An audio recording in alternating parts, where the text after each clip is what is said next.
इथे फक्त दागिने नाही तर पिढ्यानपिढ्यांचा विश्वास मिळतो. परंपरेची झळाळी आणि विश्वासाची खात्री. कैलास अडगावकर ज्वेलर्स, दत्त मंदिर बस स्टॉप, नाशिक रोड. दिनांक 21/3/2026 रोजी सकाळी सुमारे 8 वाजता आमच्या बिल्डिंग परिसरात अत्यंत निंदनीय घटना घडली असल्याचं रिया पवार यांनी म्हटलं आहे. त्यांनी म्हटलं आहे की घराबाहेर त्या एकट्या असताना परिसरातील काही लोकांनी सुमारे 7 ते 8 जणांनी एकत्र येऊन तिला जाणीवपूर्वक घेराव घातला. तिच्याशी अत्यंत अपमानास्पद, अश्लील आणि अवमानकारक भाषेत मोठ्या आवाजात बोलून मानसिक छळ केला. त्यानंतर या घटनेचे चुकीचे चित्रण करून एक व्हिडिओ सोशल मीडियावर व्हायरल करण्यात आला, जो पूर्णपणे भ्रामक आणि दिशाभूल करणारा आहे. या व्हिडिओमध्ये खूप लोक मारायला आले असा खोटा दावा करण्यात आला आहे. यावेळी रिया पवार यांनी असं म्हटलं आहे. 20 तारखेला माझ्या मुलीने दुपारच्या वेळेस गाणे लावले होते टी व्हीचे, तर वरती सगळे 3-4 घरं आहेत ना, खूप घाणघाण शिव्या देत होती. तर मी 20 तारखेला कंप्लेंट द्यायला आले.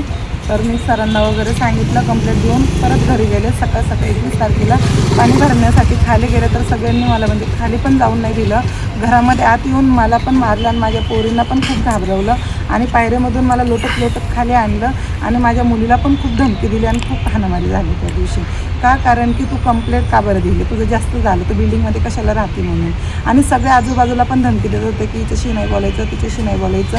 आणि मेन म्हणजे माझी मुलगी शिकते, मला 5 ते 7 वर्षापासून मला मेंटेनन्सच्या याच्याने मुद्दामच त्रास देत होते. का?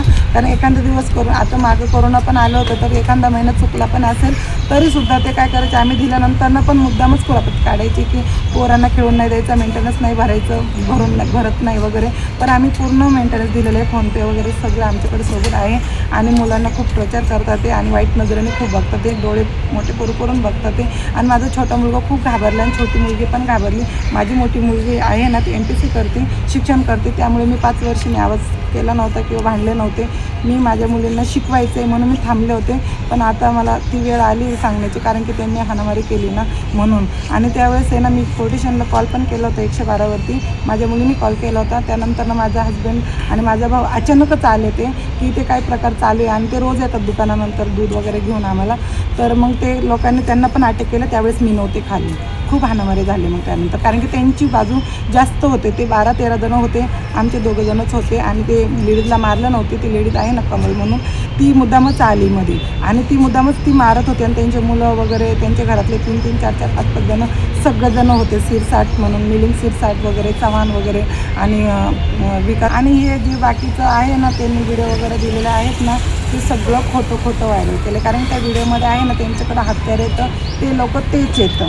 आणि जे फक्त हाताने साईडला केलेलं आहे ना, जो माझं ते म्हणजे मोठं काहीतरी प्लॅस्टिक काय आहे ना, रोल आहे लोखंडाचं, ते नंतरनं माझ्या भावाने फक्त हातातून घेतलं. आणि ते आजीबाई म्हणून आहे ना, ती खूप घाणघाण शिवाय देते, अशा शिवाय देत होते ना, तर त्यांना साईडला काढत होते. मग नंतरनं म्हटले भाऊ थांब म्हणून त्यांना साईडला काढ.